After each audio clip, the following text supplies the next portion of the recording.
We're here in New Hampshire, of course, covering the big presidential primary. The vote is 4 days away. Ron Paul's third-place finish in Iowa, you know, since he's rising, his poll numbers, well, they make him a target. Lately, his rivals have taken to calling him and his views, especially when it comes to Iran, dangerous. When the Texas Congressman arrived here in New Hampshire this afternoon, he had an answer for those critics. You know, some of our opponents have labeled us, and I just want to talk about that for a minute. They call us dangerous. And you know, in a way, we are. To their empire, that's what we're dangerous to. Congressman Paul, thank you for your time. Let's start with the state of the race.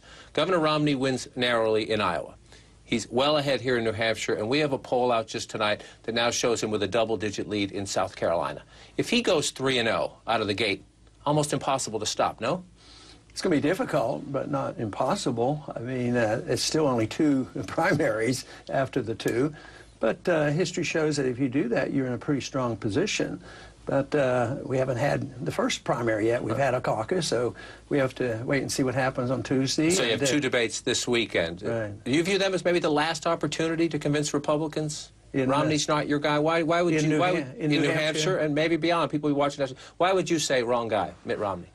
Well, I don't think he's very Republican when you talk about being a conservative. You know, we put hats on saying he's a flip-flopper, and people have called him that all along. He's been on both sides of most of the issues, and right now, people are looking for somebody that will stick to their guns and not capitulate and go along to get along.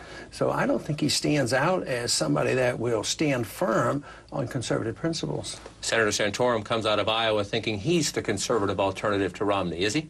Depends on how you defend conservative. You know, I'm a conservative. You know, I want to obey the Constitution. That's the basis of conservatism. But that doesn't mean I'm a big government guy that wants to run people's personal lives. And I don't understand why conservatives think the more money you spend overseas, the more conservative you are. It doesn't make any sense. The American people are waking up to this because it's most of the time it's money down the drain. It contributes to a debt. It hurts our economy. So I'm a conservative across the board. I believe in small government. Republicans claim they do, but I want smaller government all the way across the board and protect personal liberties as well as getting the government out of running the economy and quit running up these debt. That's why I've proposed a $1 trillion cut in 1 year. Speaker Gingrich in our South Carolina poll has tumbled 25 points in a month. Your campaign seems to view him as a threat down there. A new mailing from the Paul campaign says this: Newt Gingrich has a long record of liberal appeasement, flip-flopping on key issues and lobbying for insider millions. I have rarely seen a candidate who represents so much of what is wrong with Washington and what is wrong with our political system. Is it personal between you and Newt? You served together for a while. You know, probably not, because I've never had a cross word with him. We've been on opposite sides of the political arguments, you know, forever. I mean, he worked pretty hard against me in campaigns, so this is nothing new. But I don't ever remember having a cross word with him. As a matter of fact, there were times when he knew exactly where I was coming from. He never bothered me when I was in Congress because he didn't think it was worth his time to twist my arm. So in a way, I thought that was respect. But, you know, in politics, if people think he's real conservative and hasn't engaged in flip-flopping and spending money, I think we should talk about it. As you know, you've been a target at these debates because you're doing well. Over 20% in Iowa. You're polling well here in New Hampshire, and those other guys who want to stay in the race, they need those votes. So they've come after you, and as you mentioned at the rally out here, they call you dangerous. They call you naive, especially when it comes to Iran and your views on the nuclear program. You say it's none of our business. I want to ask you specifically about the recent events. Iran says it's going to have another round of naval exercises in the Straits of Hormuz next month. It has said it would attack, we believe, if the United States sent an aircraft carrier through those oil shipping lanes to keep them open. What would a President Paul do right now when Iran saber rattles like that? Well, I think they are flexing their muscles because I don't think they have anything else left. They can't defend themselves very well against America's power. So they're just hoping that we'll back off from bombing them and destroying their country and starting another war. So, but it's not in their interest to start the war. They're trying to avert the war. So and it closed the straits or attack an American vessel? No way that's going to happen. But they are verbalizing this because, matter of fact, even these sanctions aren't wholeheartedly agreed to by the president. And Eastern Europe are quite worried about it. It's going to disrupt oil. Oil jumped up, you know, $4 the other day because of this type of a problem. So these sanctions are not an answer. I think that's an introduction to a real problem. So I think they'll do a lot of this talking, but I think they know what's in their best interest, and for them to attack one of our vessels or close the straits under these circumstances, I think it's utterly remote. I'm going to take a quick break. We'll continue our conversation with Congressman Ron Paul a bit later in the program. Sir, stand by. And more now from our conversation with Congressman Ron Paul. This year, like Barack Obama back in 2008, the Paul candidacy has captured the imagination of many young voters.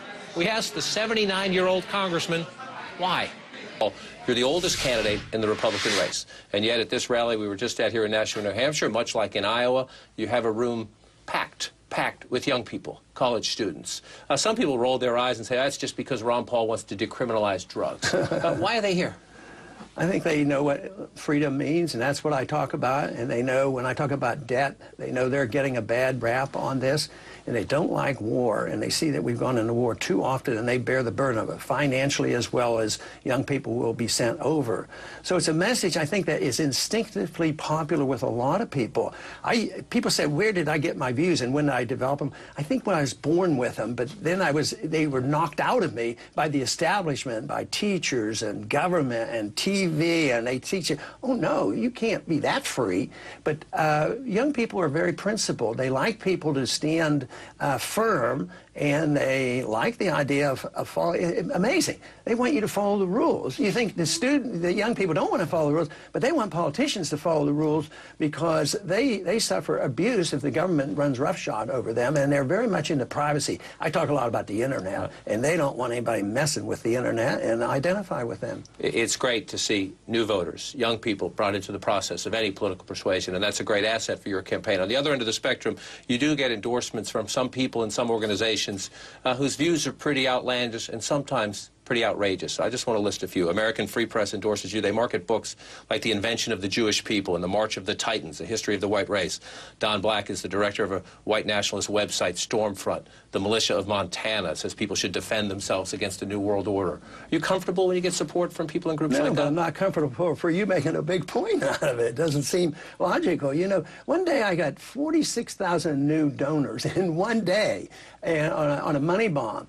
And am I to know what these people think and do? All I know is if they come to me and they give me support, they have to endorse what I do, and I'm very clear on what I do. And I do not investigate them. There's no way I can do it. Happens to all the campaigns. You want to go back and check everybody that ever donated to Obama? Maybe there was a communist that donated to him. Maybe a socialist. You know, maybe a big government. Maybe the military-industrial complex donated to him so he'd keep building weapons and run these wars. So, I mean, it's something that happens. But yeah, I denounce them automatically. I shouldn't even have to because it calls too much attention to it, because I emphasize the positive, the things that I believe in, and a constitution and individual liberty and a sensible foreign policy. So that to me is so incidental that I think it deserves a lot less attention. But sometimes if a supporter says they're for you and they claim to be speaking in your name, it can cause you trouble. This isn't about something like that, but there's a New Hampshire supporter for you right now. He says, New Hampshire Liberty for Paul. I want you to listen to a little bit. He put up a video on the internet that takes aim at John Huntsman. Let's listen a little bit.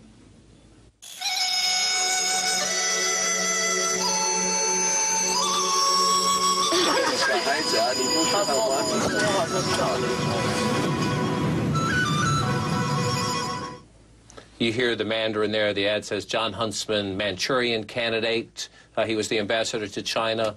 To me, that raises a more question. You already admitted it wasn't me, so why put it out there and say, oh, why do you have to defend this guy? Of course, I disavow him, and he shouldn't do it, because you have one out of, you know, how many, couple 100,000, 500,000 people, I don't know how many we have, because one does that, to bring that up, just doesn't seem like, you know, a fair thing to do. Of course, I denounce him. I couldn't even hear, I haven't looked at it, but people do that, but they do it in all campaigns, and that's why it is very unfair, and you should help sort it out rather than putting people on the defense and say, hey, defend yourself against these bad guys out there. So obviously, I just disavow them and try to go on and do the thing I'm supposed to do. The thing you're supposed to do is campaign for the nomination, but I want an honest answer. You speak often about the movement.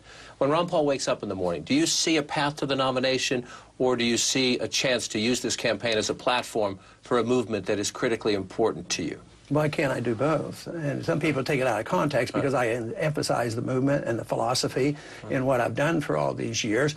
At the same time I run, I mean, I started off that way and was elected 12 times, and we're having fairly good success right now. So, yes, it is a path to victory. How easy it's going to be? Obviously, it's not going to be easy.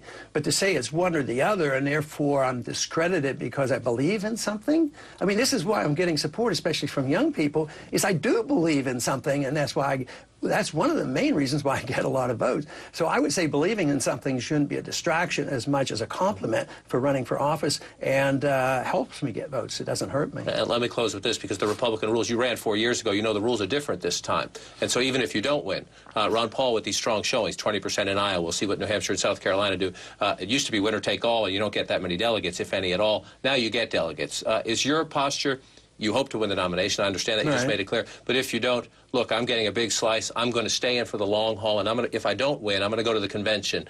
A lot of people make the comparison, you could be like a Jesse Jackson was for the Democrats in the 1980s and show up at the convention and say, don't ignore my people. We want a speaking role, we want to influence the platform. Do you see that? I think that's a good point, and that sounds like a lot of fun. It also says that it might be a way for me to promote the things I believe in, and that is a political action. So, yes, if we have something to say, who knows? They might even have something in the platform that says, maybe we ought to look at the Federal Reserve, and maybe we ought to reconsider not going to war unless we have a declaration of war, which is very, very popular with the American people. So I would say that's one instruction I give others. I'll give myself an instruction. We ought to have a little fun in this, too, because it's serious and it's very hard work. 4 days left to New Hampshire votes. Congressman, appreciate you taking a little break for us today. Thank you very much. All right.